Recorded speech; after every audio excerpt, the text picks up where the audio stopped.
The Bureau of Labor Statistics got a more accurate reading of how many jobs were created in the country this year, uncovering that more than 800,000 jobs that were reportedly created in March never actually existed. The news that more than 800,000 jobs reportedly created in March never actually existed is both alarming and revealing. This discrepancy highlights the significant flaws that can occur in government data reporting and the subsequent impact these inaccuracies can have on public perception and economic policy. Firstly, thank you for watching, and don't forget to smash that like, subscribe, and notification bell for more global finance uncovered, as we continue to work hard and around the clock to always deliver and improve on our content for you. We would greatly appreciate your additional support by you clicking the like button, notification bell, and subscribe button and joining our channel's growth. Initially, reports indicated that March saw a surge in job creation, which was celebrated as a sign of economic recovery. However, it has since come to light that these figures were grossly overstated, leading to questions about the reliability of employment data used to gauge the health of the U.S. economy. The revelation that such a large number of jobs were fictitious has far-reaching implications. For one, it undermines the trust that businesses, investors, and policymakers place in official data. Accurate employment figures are crucial for making informed decisions about monetary policy, fiscal policy, and business strategy. If these numbers are found to be inaccurate, it can lead to misguided decisions that may exacerbate economic challenges rather than alleviate them. This situation also raises concerns about the methodologies used to collect and report employment data. The Bureau of Labor Statistics (BLS), which is responsible for these figures, relies on a combination of surveys and estimations to produce monthly employment reports. While some degree of error is expected, the magnitude of this discrepancy suggests a deeper issue with the data collection process. It could point to flaws in the survey design, response rates, or the assumptions used in the estimation process. The correction of the March jobs data is likely to have ripple effects across various sectors. For instance, financial markets, which often react strongly to employment reports, may experience increased volatility as investors reassess the true state of the economy. Additionally, companies that base their hiring or investment decisions on the inflated job numbers may now find themselves in precarious positions, needing to adjust their strategies in light of the revised data. Politically, the false job creation figures could become a point of contention. Politicians who touted the March jobs report as evidence of their economic policy's success may now face criticism for relying on inaccurate data. This could lead to a loss of credibility and trust among constituents, particularly if the discrepancy is perceived as a deliberate attempt to paint a rosier picture of the economy than is warranted. The news also underscores the importance of transparency in government reporting. As citizens and stakeholders, there is an expectation that the data provided by government agencies is accurate and trustworthy.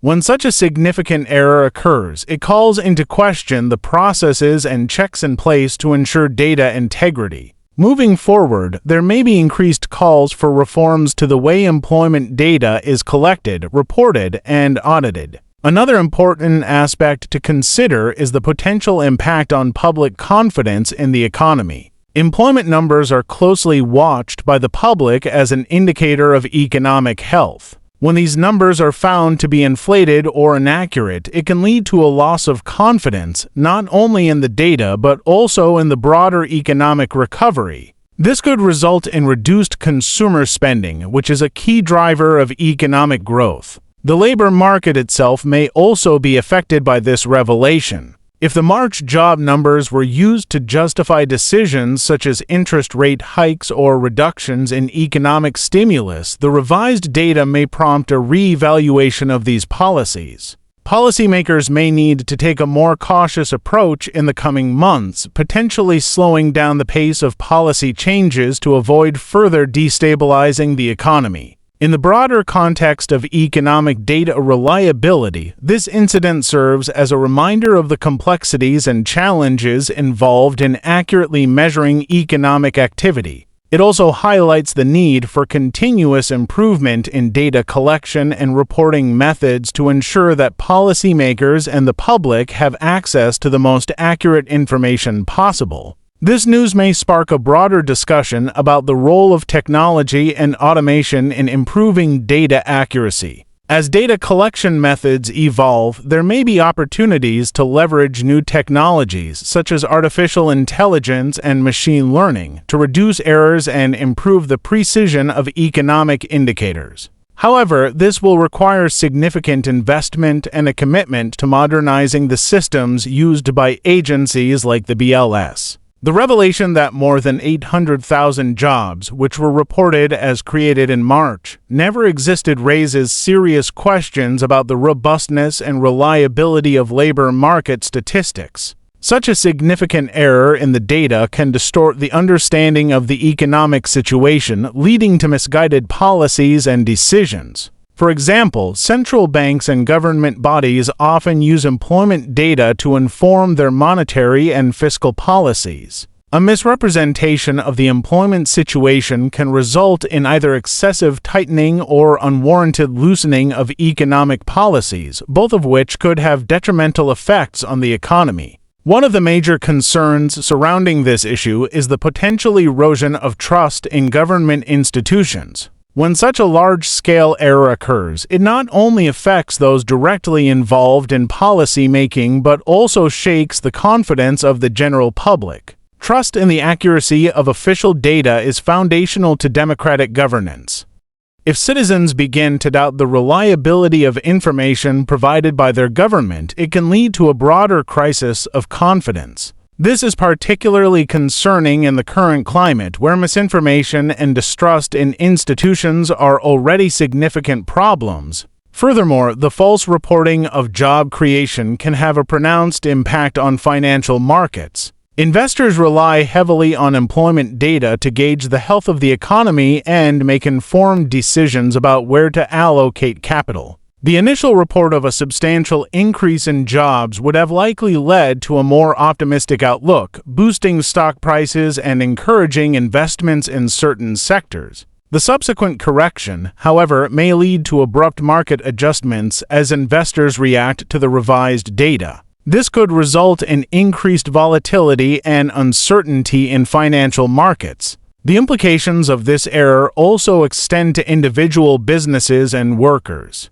Companies that interpreted the inflated job numbers as a sign of economic strength may have made decisions to expand operations, hire more workers, or increase production. With the realization that the job numbers were incorrect, these companies may now find themselves overextended or facing reduced demand. For workers, particularly those who may have entered the job market based on a perceived abundance of opportunities, the correction in data could lead to increased competition for jobs and potentially lower wages. From a policy perspective, the false job creation figures may lead to a reevaluation of the methods used to measure employment. The Bureau of Labor Statistics (BLS) may need to enhance its data collection techniques to prevent such large discrepancies from occurring in the future. This could involve adopting more sophisticated statistical models, increasing the sample size of surveys, or integrating additional data sources such as payroll data from private companies.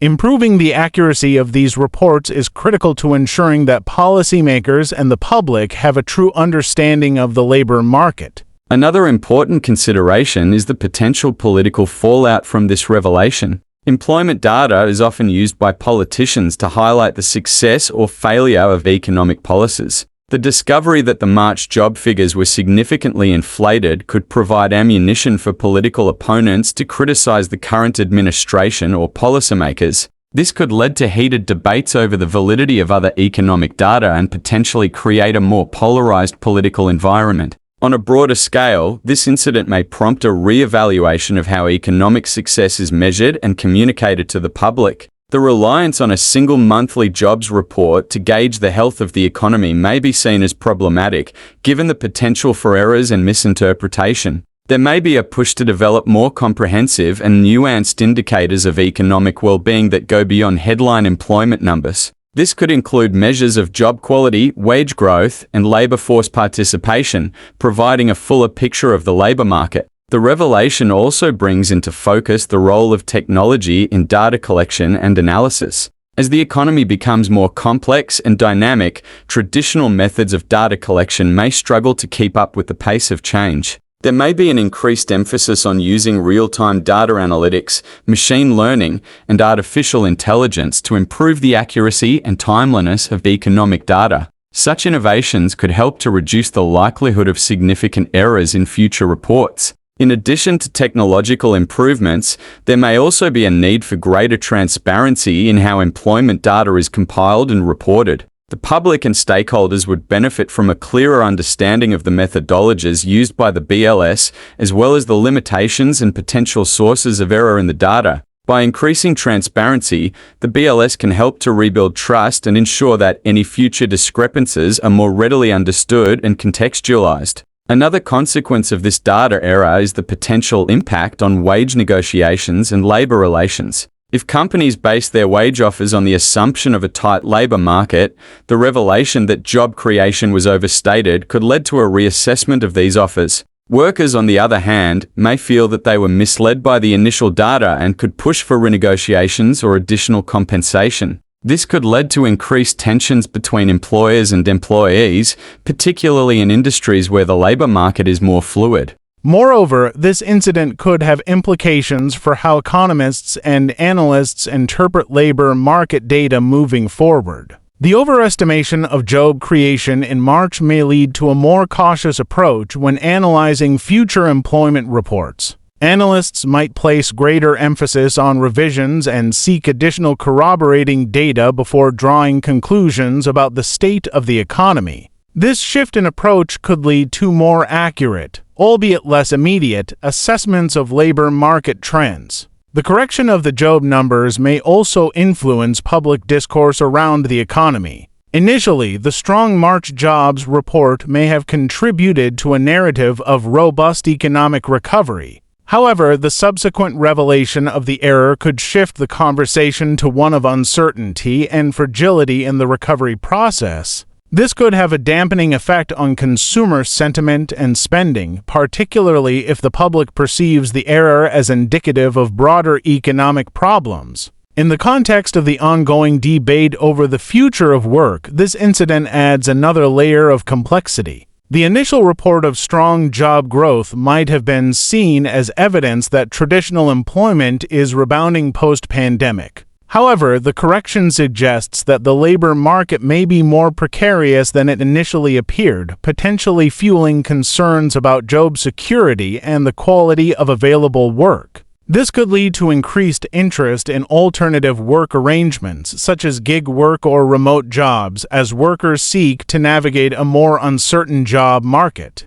The international perspective on this issue should also not be overlooked. Global investors, foreign governments, and international organizations closely monitor U.S. economic data as an indicator of global economic trends. The discovery that such a significant error occurred in the reporting of U.S. job creation may lead to questions about the reliability of other U.S. economic data. This could affect international confidence in the U.S. economy and potentially influence global financial markets and foreign policy decisions. Additionally, this incident might prompt a reconsideration of how economic data is communicated to the public. The stark difference between the initial report and the corrected data highlights the challenges of conveying complex economic information in a way that is both accurate and accessible. Moving forward, there may be a push for more nuanced and detailed reporting on economic indicators, with an emphasis on conveying the inherent uncertainties and potential for revision in the data.